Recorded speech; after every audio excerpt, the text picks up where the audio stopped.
Right, so for London Jazz Festival, Marcus Miller, a premiere of a new album. Yes, yeah, we have the album pretty much ready to go. It's going to come out beginning of next year, and I'm an artist for peace, a UNESCO artist for peace. Yes. I was named about a year and a half ago, and also they named me the spokesperson for the Slave Roots project, which is this project that's basically geared towards raising awareness of slavery, particularly to young people who might not know the whole story. Mm-hmm. And so, I'm kind of talking about slavery and telling people about the story, and I began to see like these musical connections. I see.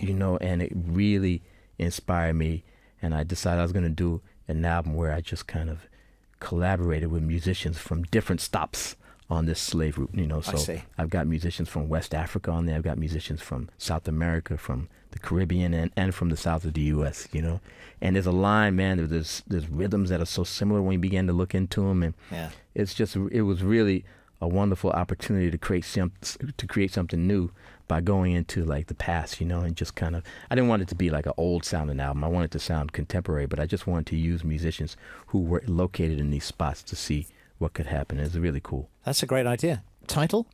We're going to call it Aphrodisia. Ah, okay. Very clever. All right. We like that. The last album, Renaissance, you put together fresh talent to play there. And the idea was to get that essence of the live performance, which is really actually seems to be back in vogue again now. Snarky Puppy, for instance, have really had a lot of success with it. So has that been the plan with the new album, to get live performance?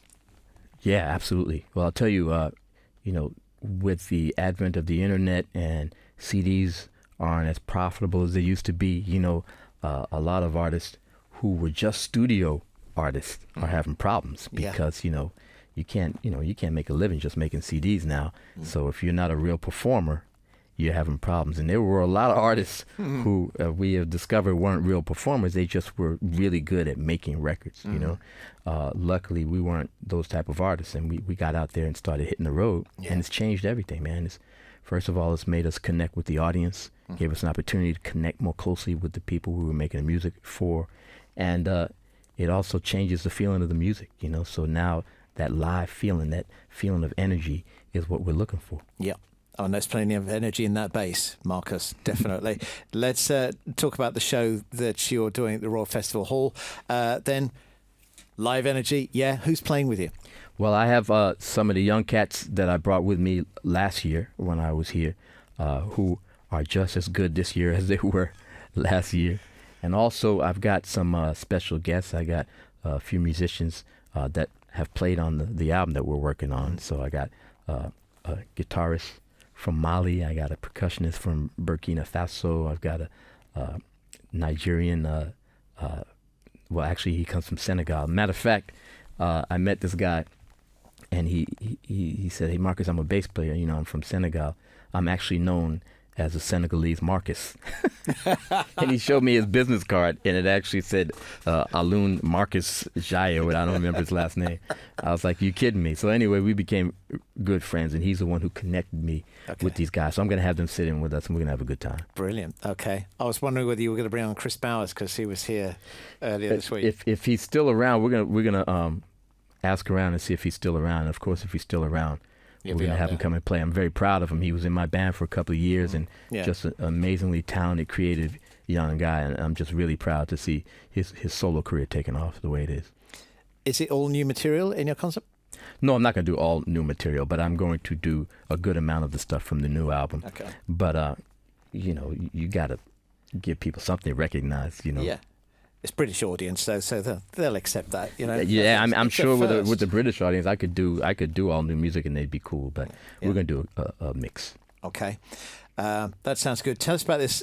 There's this documentary. We were just sitting watching the trailer for it, and the thing I saw, my media eyes saw on this, that it was all HD and the sound was like cinema quality and everything like that. Yeah. And you said instantly, I've been followed around for ages by this team. So can you tell us about the project as a whole? Well, yeah, there's these guys who are really passionate about music. And like I said, they were, when I did a concert, they'd be there. They'd follow me around. I was the musical host of a jazz cruise. It was a very cool cruise. I had Herbie on the cruise, McCoy Tyner. It's probably the only time we've had John Schofield and Herbie Hancock and McCoy Tyner on a cruise. On a cruise, you know. Wow. And they all had a great time. It was called the North Sea Jazz Cruise. We did it a few years ago. Yeah. Anyway, these guys were there to film that, and so I hadn't realized it, but they probably have compiled, you know, a good few years of stuff, and they finally put together a documentary, which is going to be released sometime next year. There's a trailer out on it now. And in fact, I hadn't even seen it until you just showed it to me. So it's kind of cool, kind it looks of weird. Really cool, doesn't it? There's a bit where you go into what I assume is the Miles Davis Museum, and you go up close to one of the fantastic photographs in black and white there, and you look at that closely, and I can just hear the director going, "Okay, Marcus, go and stare at that photograph now. Walk over there." Well, he didn't have to give me much direction in there. That was a Miles Davis exhibit in France, which actually I did a tour a few years back called Tutu Revisited, and that exhibit inspired Tutu Revisited, because, you know, they said, as part of this exhibit, can we have you perform Tutu? And we did, and it was so popular we ended up touring on it for a couple of years, actually. So it turned into something pretty big. But that exhibit was incredible. They had different rooms, and each room represented a different era of Miles's life, and he had really distinct eras. You know, the 40s were one thing with the bebop and hard bop in the 50s, and the modal stuff in the 60s, and then he went to fusion. And then when I joined the band in the 80s, they had, you know, it was really crazy because I forgot that I was going to be part of the story. So all of a sudden I walk in a room and there's my bass sitting in the you know, I forgot that I'd given this bass to them. Wow, it's almost like an out of body experience. Dude, it was a trip, man, to walk in there and just say, "Oh, that's right," you know. Yeah. And they had this cool footage, man, of Miles in a boxing ring just working out, man, and he was probably in his 40s, you know. Yeah. And he was really in shape, you know what I mean? It was really inspiring. Whilst we're on the subject of Miles, in the documentary you talk about before Miles and after Miles, and you're talking about how it gave you such confidence, because once Miles Davis said to you, "You know what you're doing there. Yeah. You know what you're doing." Yeah, exactly. So I'm going to give you an impossible question to answer, but it's one of those things that radio people like to do. Is like, okay, had that meeting not have happened, had there been no Miles, what do you think would have happened to Marcus? Well, I'll tell you, before Miles, I already had some really wonderful people in my life who were really influencing me. Luther Vandross was a good friend and very much the same in terms of giving me confidence and encouragement. David Sanborn also. So I think I was on the same path. But, of course, when you add Miles Davis to that mix, you turbocharge it. You know what I mean? And, you know, being an artist, man, being a musician, you are so out there, man, because if you're going to do it right, you really got to put yourself out there emotionally. You got to lay it all on the line. And there are so many people who spend time just, you know, looking at what you do, criticizing what you do. You got to be really strong, you know what I mean, to kind of just say, hey, this is me. Not everybody's going to like what I do. Hopefully some people do. And you got to develop that kind of ability to just stay on your course. And having Miles Davis in my life to encourage me made that very, very easy. I'm wondering whether the actor Don Cheadle has been in touch with you, because he's making a movie, Miles Davis's story. Are you in it? I don't know if I'm in it, but I just spoke to Don last week about it. How's it going? You know what I mean? He said, no, it's going well. He didn't want it to make it. He didn't want to make. He said he doesn't want to make it a like a biopic where it's you know, well, once upon a time, and then just kind of follow him through his life. So I think what he said he wants to do is pick a point in Miles's life, probably in the 70s, and have some reporter asking him stuff, and Miles just starts to like recount. You know what I mean? This way he can embody his whole life without it just being kind of a linear kind of march through his life. Those kind of things are dangerous because they can be depressing. You know what I mean? Because you just see time going by so fast, and that's tough for us to see. You know what I mean? But I think Don's trying to approach it from a different angle. Great. So, could you be involved in some of the music, the soundtrack? Well, I don't know. I know that Robert Glasper's going to have something to do with it, which is going to be fantastic. And you know, if they need some help, they know where I am. Yeah, I think they know where to find you, don't they? Yeah, that's good. You mentioned Luther Vandross, and this is quite timely, actually, because there's just been a release of like a definitive greatest hits of the Luther story. And, of course, you're a huge part of that. What's your favourite Luther Vandross tune or moment? You know, just Just one thing that I think the moment where I really felt like, okay, we're at level 3 now, is when we did an album called The Night I Fell in Love. It's around 84, I think. And we had, first of all, Luther hit the ground running because he was a new artist, but he wasn't really a new artist. You know, when he came out, he was 29 already and had already been on countless albums as a background singer.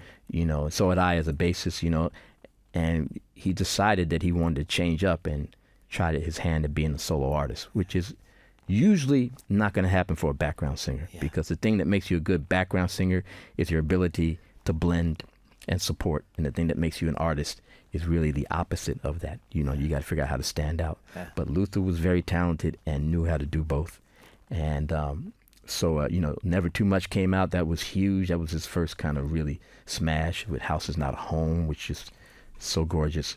And then we did a couple of albums where we were continuing in that vein, and then The Night I Fell in Love, I think we all stepped it up a notch. And I can't tell you how or why, but it was that time, and it's just a beautiful album from the beginning to the end.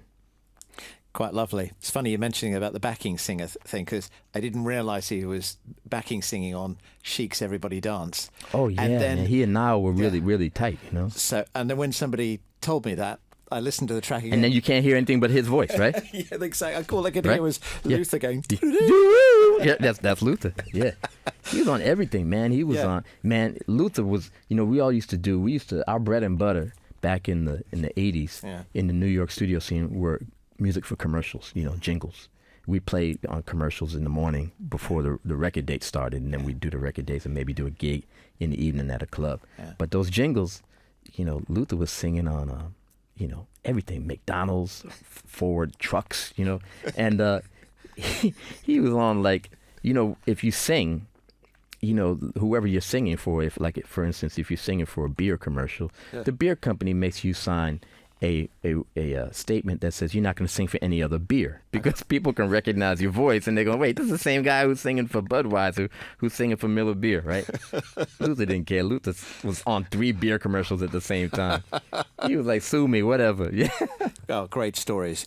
That's brilliant. I guess we should wrap this up with a little bit of it's Christmas coming up, and I know you got a little bit of time, and we've talked you into doing a show for us. That's right. I'm going to be the guest DJ. It's going to be Miller time on Jazz FM. Yeah, you're going to bring in 3 beer sponsors. I think we'd like that. I think we'd like that you know very who much. we'll start with. Exactly. We're going to have a great time. Yeah. When do we get the album, by the way?